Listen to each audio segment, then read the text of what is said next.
Hi, everyone. Welcome back to Outside In with Zoe. Today's episode is all about building and pest inspections. So, you put in an offer on that amazing property and you want to know, and you get to that part where it says, should I have a building and pest clause? So, we have invited Frankie O'Carroll from Jim's Building and Pest Inspections here today with us to talk us through. Should I have a building and pest? What should I do? What does it entail? Everything building and pest inspections. Welcome, Frankie. Thanks, Zoe. Thanks for having me.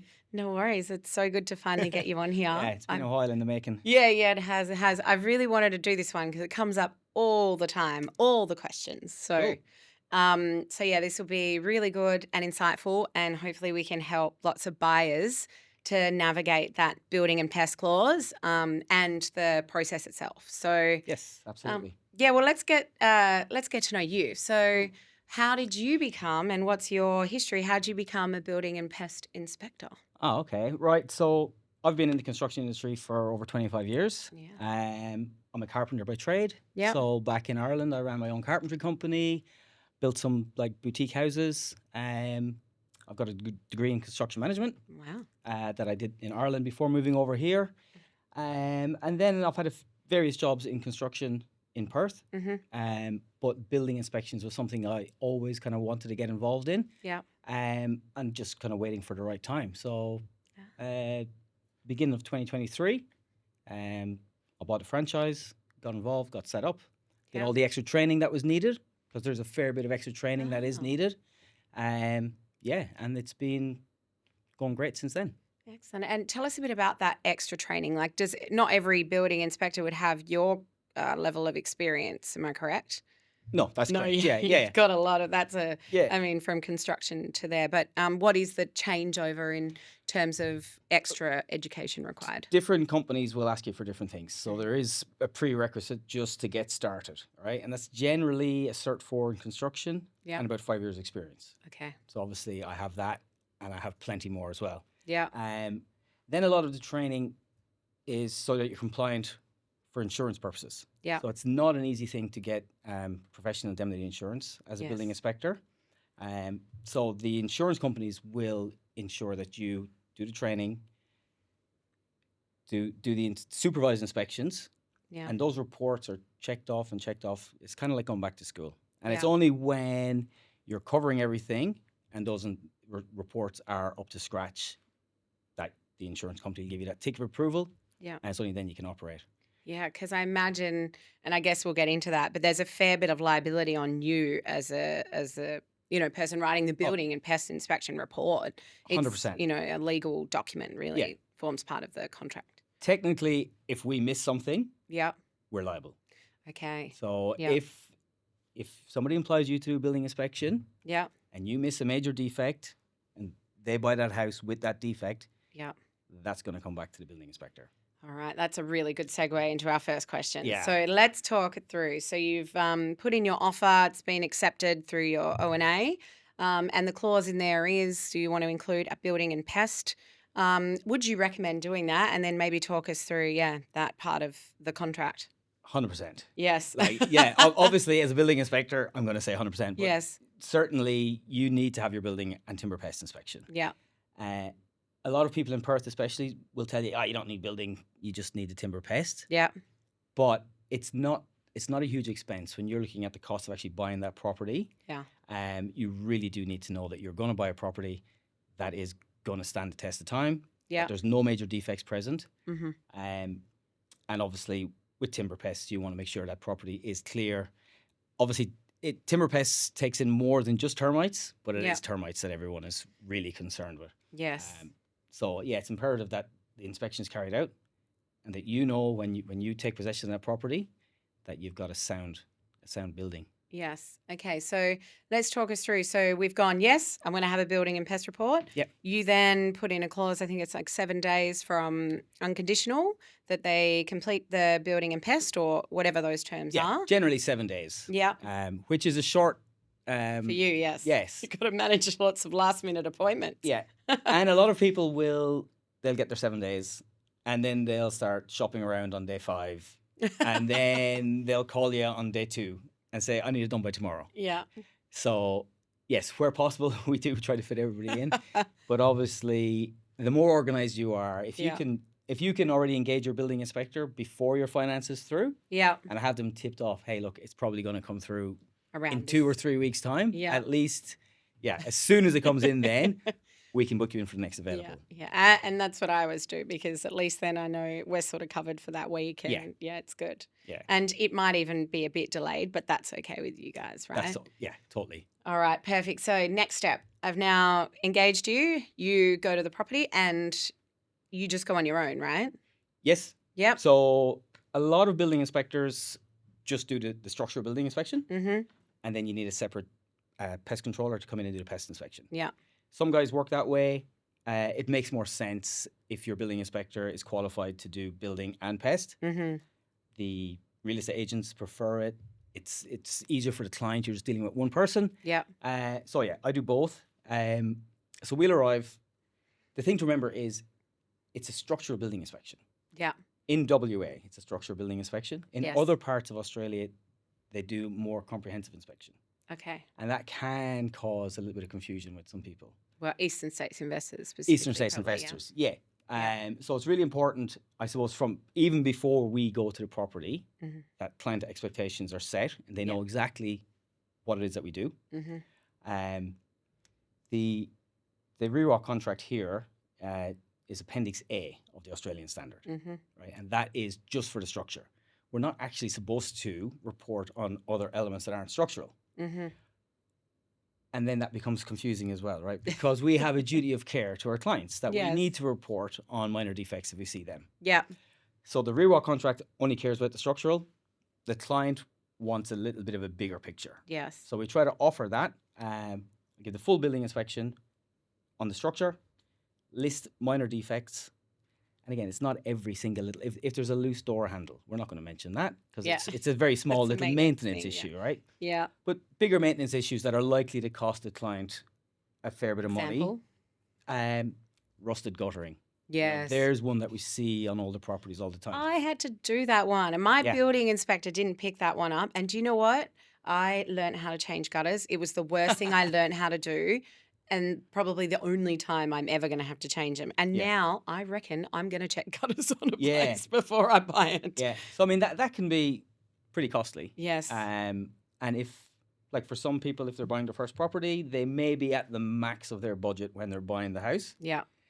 So they don't really want to have to do all this kind of expensive work immediately. Mm-hmm. Okay, so we'll mention those sort of things. Yeah. Then obviously with the timber pest inspection, Mm-hmm. at the same time, we are looking for termites, live termites, any termite damage, but also conditions that will be conducive to like future attack. Yeah. All right. And they're simple things like outdoor taps. If you've got a tap outside and it doesn't have a drain underneath, people don't really pay attention if those taps are leaking. You know, if your tap inside is leaking, you know, if it's out in the yard and it's dripping, it kind of gets ignored. Yes. That can actually erode away any chemical barrier that might be in place. Yeah. And that moisture actually attracts termites into the area. Ah, yes. So lots of little things like leaking taps, garden beds. Everyone puts in mulch. It's great. Yeah. Termites love mulch. Yes. It's nice and soft. So don't put mulch in your garden. Don't put mulch not right up next to the property. Yeah, okay. So have a good barrier between mulch and your property, yeah. And it's a cheap way to finish off a nice garden bed. Yes. So a lot of people will do it, and a lot of people will do it when they're getting a property ready to sell because it's quick and easy. Yeah. Yeah, pebbles are expensive. Yeah. Oh, okay. So now let's go into a bit more detail on a building and pest report because they're super lengthy. And as you said, only a major structural defect.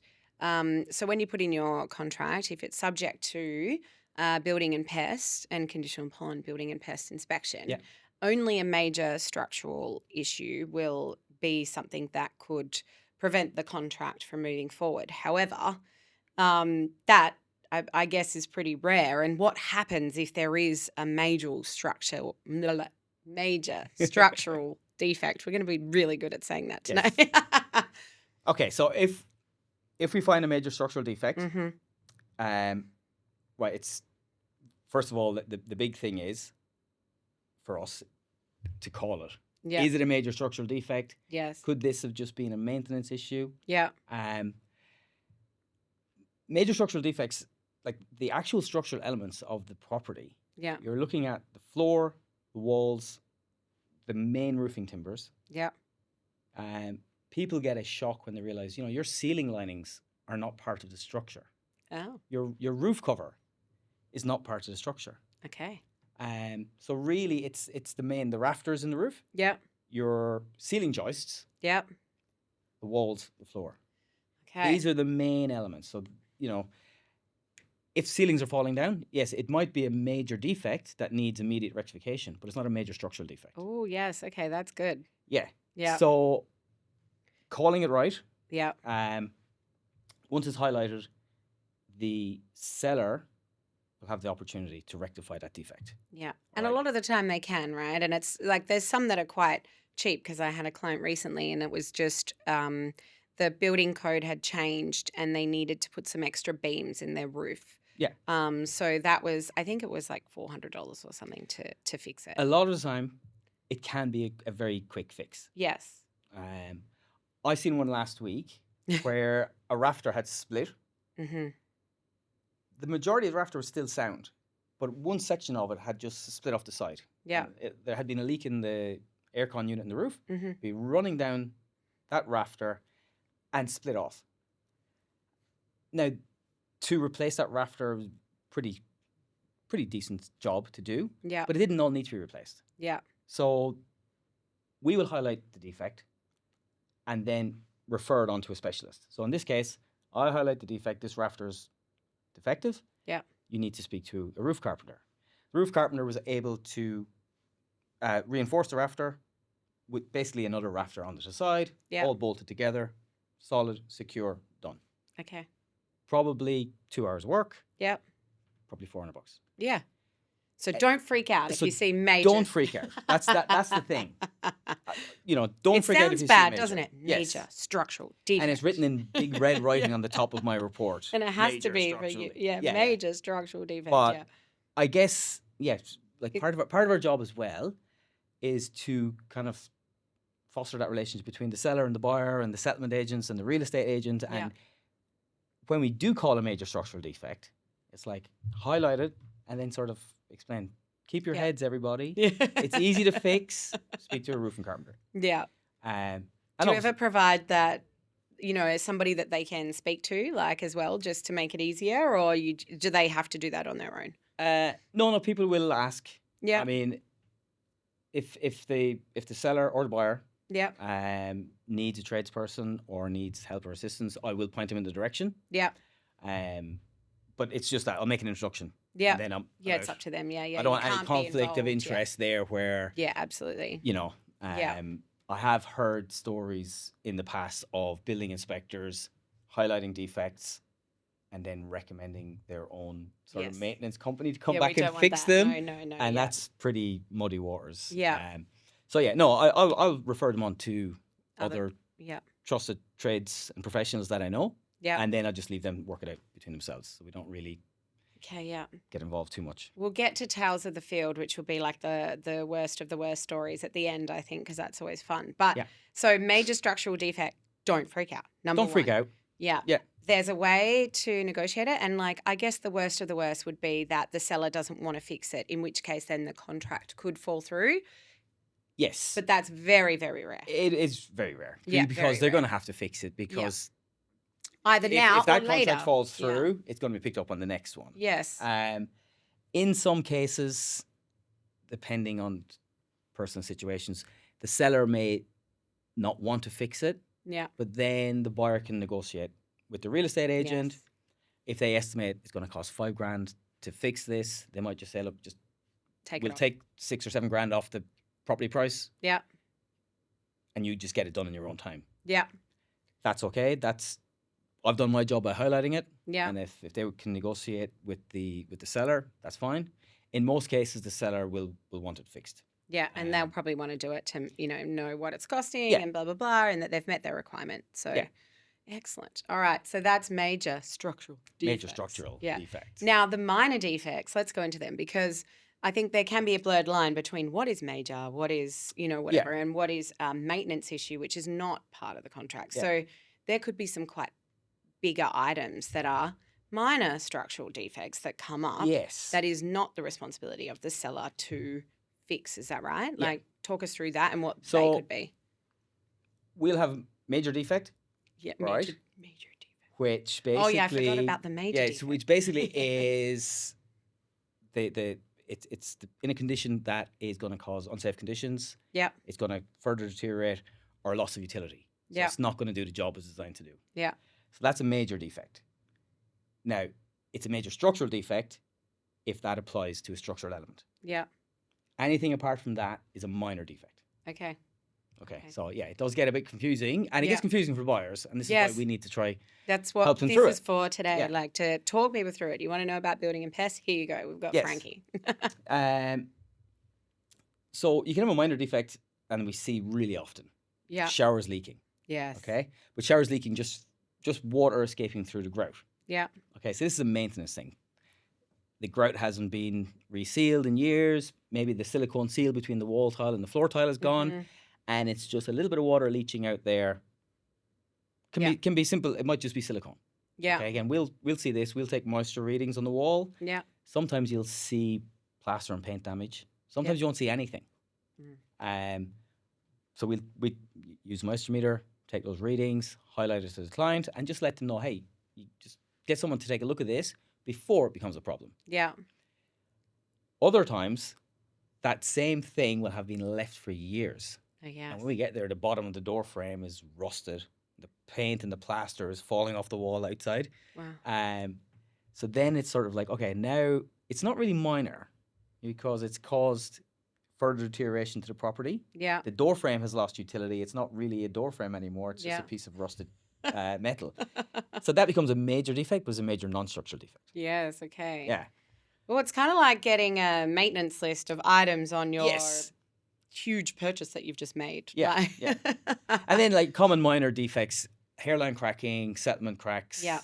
People see a crack in the wall. They Okay, Also let's freak out. talk about cracks because that's happened a couple of times Yeah. to me now. Let's talk about a crack that I see if I go to a viewing. What should I be freaked out about and what should I not? And what's just movement and what's not? Or Okay. what is there a way to tell that? Yes and no. It's a bit hard to kind of. So got to get the building inspector. But yes, if I was going to walk in and there's like a crack in the ceiling in an apartment building, should I be worried?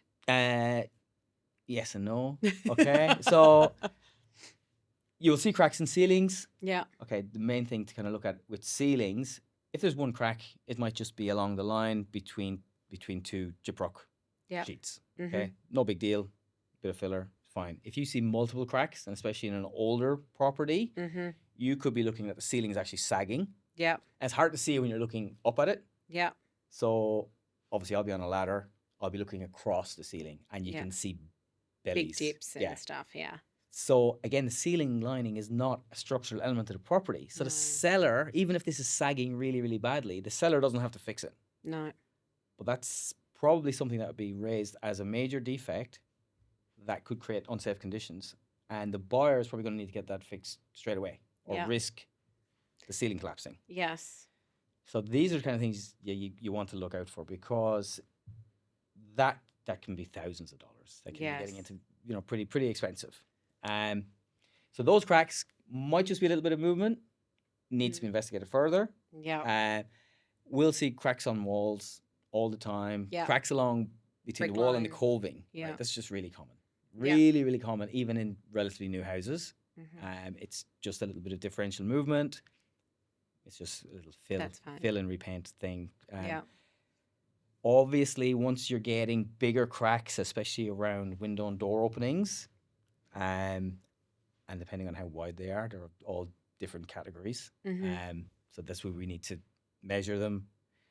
And sort of, if they're isolated, it's maybe just settlement. If you've got a situation where there's a lot of cracking or a lot of cracking in one area of the building, Mhm.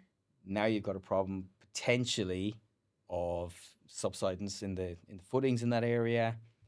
So this is where we investigate and Okay. we investigate and we investigate and we measure and Yeah. You got to look at all the environmental things all around the property. Mm-hmm. So yeah, it starts off with one little crack, and then you go down a Yes. rabbit hole of investigating to find out the cause. Yeah. I Yeah. took my brother-in-law with me once. I'll never forget that. That was a good example. I think it was a property in Darlington. It was beautiful. I wish I bought that now because in hindsight, that would have been worth a crap ton more than the one I bought. But anyway, but it was moving down the hill. So it was on a hill like this, and he said where the cracks were on the exterior. It was like, Zoe, that property is moving and the footing's probably like done. So I wouldn't risk it with that property. So Yes. because you might be, and it was a beautiful 70s house. I wonder if it's still there. But anyway, so those types of things. And I guess you could bring a friend or, pay for a building inspector if you were unsure to come with you Yeah. to view during the home open, I guess. Is that Yeah. something you offer? I have seen it being offered. It's not something that happens very often, Yes. but absolutely, Depends on the property, I guess. Yeah. Like, I have gone along to properties that are for sale as is, yeah. so not Doesn't matter. subject to a building inspection. Okay, yes. So then the potential buyer has asked me to come so that I can kind of highlight anything blatant before they go and put their offer in. 'Cause Yes. basically, once their offer is in, if it's accepted, Yeah, that's right. they're kind of handcuffed into that house. So Yeah. I've done a couple of those where I've gone along, and look, it's hard to do a Without getting in decent there. inspection if you go to Yeah. a home open and there's 100 people Yes. and you're in a little Congo line going through the house. Yeah. But It's quite still, common like, at the moment. you Yeah. can pick up on things. Yeah. But obviously you can't get up on a ladder and start measuring cracks or No. things. But it is a good idea to just highlight sort of those obvious things. Yeah. But Yeah, or take someone, a buyer's agent or whatever with you to have a look, and Yeah. they generally know, or But like there phone is the right person. kind of some things I guess you can look out for that like those Give cracks. us those. Yep. It's okay. So like these cracks in the ceiling. Mm-hmm. Again, if they're multiple Yep. and you can see any sort of shadows, Mm-hmm. right? I almost looked up then. You may, I know I'm looking up there as well. So I you may can't see the roof. No. you may have a sagging ceiling, Yeah. right? So those ceiling linings may need to be No, replaced. not that one. That's metal, I think, isn't it? Yeah, that one. I think that one looks okay. Yeah, okay, good. I'm so glad. Sorry, the ceilings. Yeah. There's one Yeah. that people are sometimes shocked. Yes. Oh, And the it's cost. sagging, Yeah. but the seller doesn't have to fix it. Yeah. Yes. Like I said, the damp from the shower. So if Yeah. you are looking at a house, right, always have a look on usually in the hall wall outside of the main bathroom. Yeah. And like the house, a lot of time people are painting the houses, making them look really nice and pretty for the home open. Mm-hmm. But you can generally still see if there's patches that have been filled Yeah. on that hall wall. Yeah. And that indicates that maybe the showers are leaking. Yeah. All right, and they've just patched it up and they've repainted over it. And as Mm-hmm. soon as you start using that shower regularly, that paint's going to bubble off again. Yeah.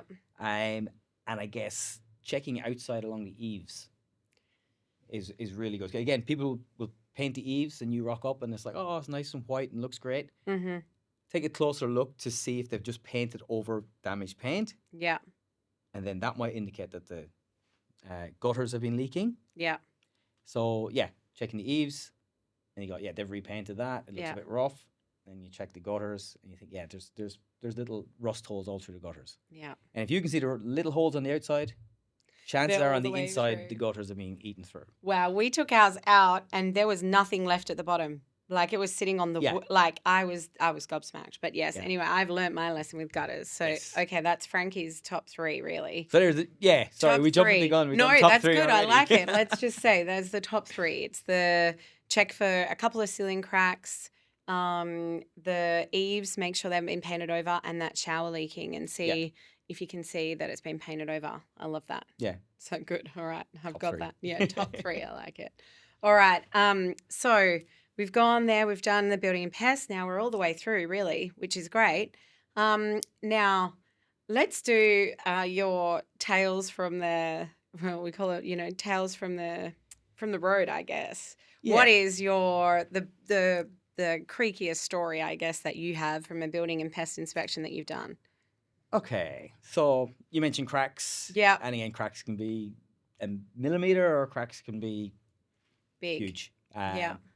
I think I mentioned to you before I did one last year, and the seller actually, it's kind of unusual that the seller would employ me. It's usually the buyer. Yeah. So they just wanted to get an overview of the property before they put it on the market. Yeah. Okay, because they didn't want. They kind of knew something was coming then. They thought maybe there were some problems with the house, and Yeah. they wanted me to highlight them before it went to market. Yeah. And when I got there, the house was almost like broken in two. So they knew, yeah. They knew, yeah. It was kind of an unusual. It was a rural site, Yeah. and the house had been built on a mound. Uh, Now I don't know what was under the mound yeah. because That's a bit it's a scary. visual inspection. We don't go digging into. Don't dig know. in there. And the house hadn't, it did need a lot of maintenance. Yeah. All the maintenance things that we just mentioned, Yeah, they all okay. needed to be done. But the concern was that there was some cracking. Yeah. All right. So when I went inside the house, there was cracks in the internal walls. Like literally, I could put my hand through. So there was Wow. cracks of about 30 millimeters Wow. all along the center of the house. The floor slab where we could see it in places. Because again, we didn't talk about limitations and obstructions, but like they're huge. Yes. We can't see through Yeah. things. There was noticeable cracking in the floor slab Yeah. and all through the walls in the center of the house, Wow. and getting narrow at the bottom and Were getting they wider. living in this house? There was a gentleman living in the house, Oh. and the owners, I think, it was tenanted. Yeah. Oh. So the owners were aware that the house wasn't in great order. Yeah. But really, I mean, the conclusion there was the house is literally sinking on both ends. Yeah. And it's kind of broken in half. And the cracks are just getting wider as it goes up. Oh my gosh. So Yeah, that so was- what do you do? Is it condemned then, I guess? Is that like Well, everything can be repaired at a cost. yes. So again, Yeah. it's not really for me to say what I can't condemn a house. Yeah, you can. You know, look, everything can be repaired, Yeah. but in this case, it was Better to bowl it over. probably worked out that it was going to cost more to repair this house Yes. than it was actually worth, Yeah. because there were so many other Little bits and little things. bits as well. So that one was just kind of In half. Uh, A house snapped in half. Yeah, I guess. So before you apply building inspector, if you can stick your hand through Yeah. the cracks in the walls, you've probably got a major structural defect Yeah. there. You don't need to pay the money for But that one. get a building inspector. Yeah, always get a Always building get a inspector. Oh, actually, that was what we were going to get to. Let's not forget about that. So we've done a bit of, well, I know you through, our B&R group as well. Yeah. But I will say that the most alarming thing to me was what you were talking about with new builds. So I don't Okay. think many people often consider that they should get a building inspector if they've got if they're building. So Yeah. can you talk me through, some of the people you work with and what kind of stuff you do with a new build? Yeah. Okay. So a lot of people will get an inspection at the end of their build. Yeah. So practical completion inspection, Yeah. which means the house is kind of ready to be lived in, and there's going to be a couple of little things that you'll pick up on. Yeah. Maybe 10 or 12 things. Sometimes we'll pick up on things then Yeah. that just cannot be rectified. Like Yeah. a wall is in the wrong place. So in an ideal world, people will get stage inspections. Yeah. So if someone's building a house, they have to pay the bank at different stages. Yeah. So you've got your slab, Yeah. your floor slab, Mm-hmm. your walls, which we'll call plate height because it's wall plate height, Mm-hmm. the roof frame, lock up, Yeah. which is when all your doors and windows are in and the roof cover's on and basically Yeah. the building is sealed and it's Mhm. ready to start kind of internal fit out. And then your PCI, your practical completion right at the end. There's 5 different stages. Yeah. We recommend you get an inspection at each stage. Yes. People think it's expensive. Yeah. It's really not that expensive, because if something is discovered earlier on, if a You can wall is in fix the it. wrong place, Yeah. builder can knock it down and rebuild it in a couple of days. Yeah. If you discover that your walls or your property is laid out incorrectly, months down the line, like if the roof is already on and you need a wall knocked down, you're now taking away a structural element that's holding up the roof. Yes. Now the delay in rectifying that could be months and months and months. And if you're Mhm. renting, all right, now you're paying an extra 3 or 6 months rent. Yeah. And for a reasonably small fee, that would have been picked up early. That would have Yeah. saved you thousands in the long run. Now, this is happening a lot, right? For you to be saying this, you said Yes. that you've seen Yeah. quite a few. Give us some examples, I guess, of at each stage. Like Um, what can go wrong and how you've sort of rectified it by seeing or. yeah. So one I've seen recently, and this is a 2-story build. So we went in at the brickwork is complete for the first story. Mm-hmm. And it's going to be a nice 2-story house with this huge, big feature front door. Yeah. The door up was 900, which is a pretty standard. It was supposed to be 1200. And it was a feature of the house. It was going to highlight the front of the house. So that was just wrong. The master bedroom was too big. The hallway was only 900 wide. If that had been discovered once the second story. second floor is on top, Yeah. it probably couldn't have been changed. Yeah. Okay, in that case, it was a big inconvenience for everybody, but they were able to rectify it quite easily. Yeah. And it was a pretty blatant one to kind of miss Yeah. as well, you know what I mean? Yes, So, the door. look, I suppose I do the practical completion ones more often. Yeah. And unfortunately, with COVID and our borders being shut, there was a huge lack of tradesmen coming in. Mm-hmm. Builds were left on hold for a long time. So I'm seeing builds now that were started 4 years ago. Wow. And they were started, then left sitting. Things like downpipes weren't installed, so water's been running down the walls for years. There Wow. are stains. They look like old houses. Yeah. Wow. And then the builder has tried to make up for lost time, and everything has just been rushed to finish. Yeah. And I've had a lot of kind of sad stories dealing with people who have so been, shocking, yeah. waiting 4 years, and then when the product is handed over, it's really, really poor. But the finishing has been really rushed. Sometimes it doesn't look like it was done by a proper tradesman. Mm. And instead of going to a property that the builder is saying is ready to move into and finding 10 defects, I'm doing 70, 80 defects. Wow. Like long lists. And having to go back for PCI 2 Yeah. just to double check everything's done. And in some cases, having to go back a third time. Wow. Because even at the second one, the builder hasn't rectified everything. Wow.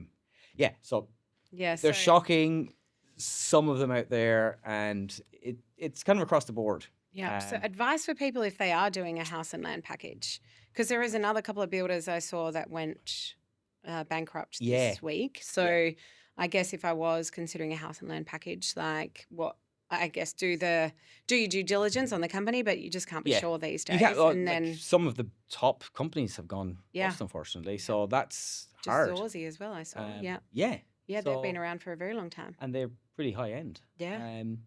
But yeah, if you can get your stage inspections, usually if we're booked in for the full 5, Mm-hmm. we can do kind of a package deal on all of those. Yeah.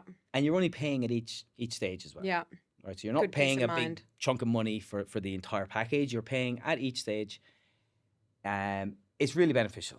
Yeah. Right, it's peace of mind. It's picking up on those little things before they become big things. Yeah. In some cases, the builder will make some changes due to the site or whatever, but they need to have all the variations and everything in place for that. Yeah. So we're checking all of the documentation. We're checking everything for compliance. And we're also checking workmanship, make sure everything is done properly, and making sure that everything is correct with the actual contract. Yeah. The builder, in most cases, is supposed to have all their systems in place that check all these things. Yeah. But they don't. They miss things. Yeah, I think it's a hard time out there right now for a builder because it's busy. Yeah.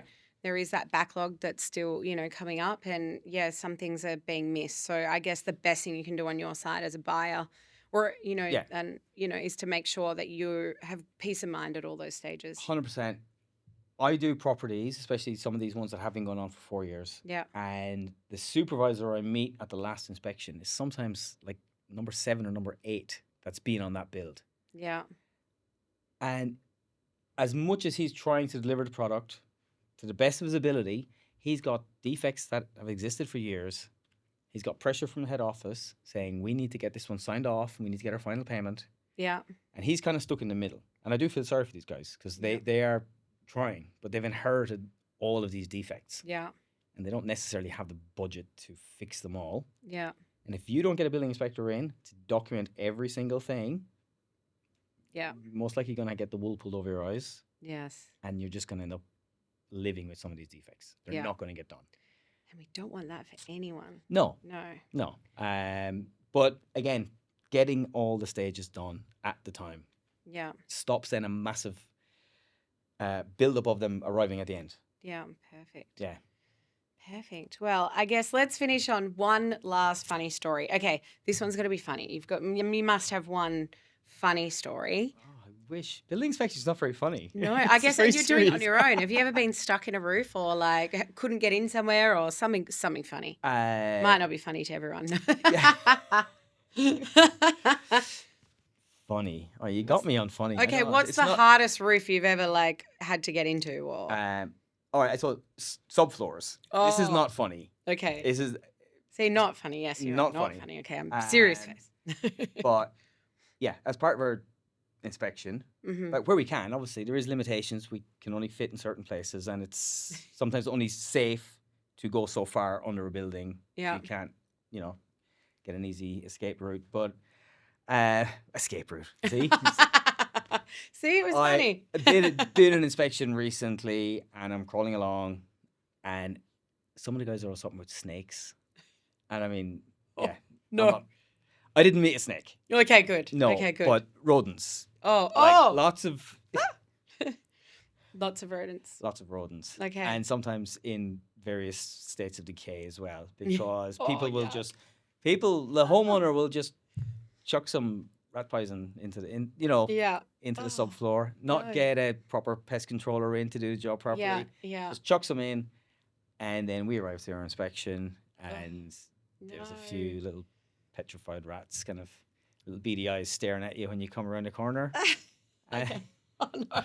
So that's Okay, not now I'm funny, but that's actually just really scared. unpleasant. Now I'm scared, but I do always, anytime I call you, say, "Are you in a safe place to talk right Yes. now?" Now I'm going to be thinking of a subfloor. And funny fact, an inspection that we recently had, or the pest guy that we sent, found 5 cartons of emu export on that Yeah. in that house in Lathlane, which is so Yes. funny. That had been there since the 50s. So I Oh, guess wow. that would have been funny. I think Yes. that's vintage now, but yes. It probably is. Yeah, along with some rats, maybe, hopefully. Yeah. Oh, all Well, I mean, right. sorry, that's No, the you thing. go. Some of the properties, we do a visual inspection. We can't go in there and move out Yes. boxes of beer that have been there since the Yeah. 1950s, Yeah. and whatever else is in the property. Yeah. So that's something just for a buyer to be aware as well. Yeah. If the property, and I've done some of these, and again, not really funny, but Yeah. kind of funny, because people hold on to some really crazy stuff. And Yeah, and lots of stuff. And that makes your job really hard to get in there and do it yeah, really good. yeah. Well, you got piles of magazines that are nearly up to the ceiling, Yes. going back from decades. Yeah. Or people will do strange things, like just They will. rooms with clothes. Yeah. Like, I mean, an entire room just full of clothes, just Yeah. thrown in there. Yes. So we can't see what's in there. No. If it's covered. And try not to judge people how they live Yeah. and stuff, but you do get in behind In places. behind the curtain in people's houses and see how people live. And, Yeah. Sometimes it's funny, Yeah. but All right. So we're Yeah. going to cap off, I think. Okay. And hopefully we can always give you a clear house to view because that's Yes. better. it's better for Right. everybody. Yeah, and then you 100%. can see all the cracks. Yeah. So we've done Frankie's top tips, and yeah, that's how I think we can, finish again. So if you are doing a home open, Yeah. and you're not bringing an inspector with you because it's not normal and it's quite costly as well. So give us your top tips again quickly. Okay, so just check the ceilings, Yeah, especially in older properties that Mhm. may have the old horsehair plaster ceilings. yeah, If you see some cracks, if you see multiple cracks, yeah, you may have sagging ceilings. yeah. They will need to be replaced. That's quite costly. Mm-hmm. Just checking the walls outside of the bathroom and the ensuite. Yeah, Even if they've been freshly painted, which there will be sometimes, you can sometimes see a difference in the plaster, where the plaster has been patched up before it's been repainted. That's kind of indicating that the shower maybe was leaking. Yeah. Maybe they've already regrouted it, Yeah. but it was leaking, may still be leaking.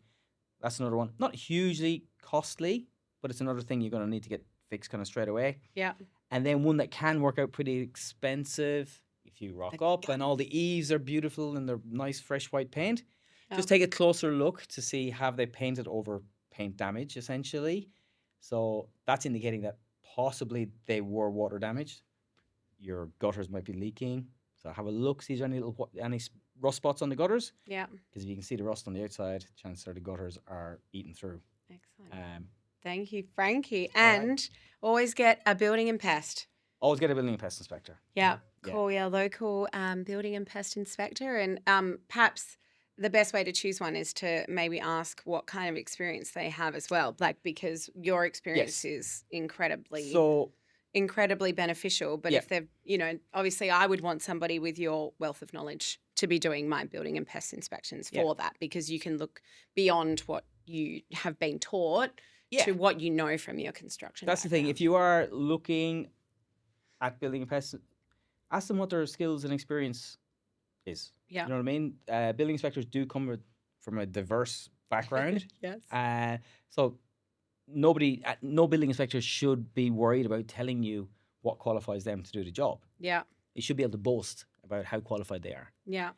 So don't be afraid to ask those questions when you are speaking to a building inspector. Yeah. Yeah.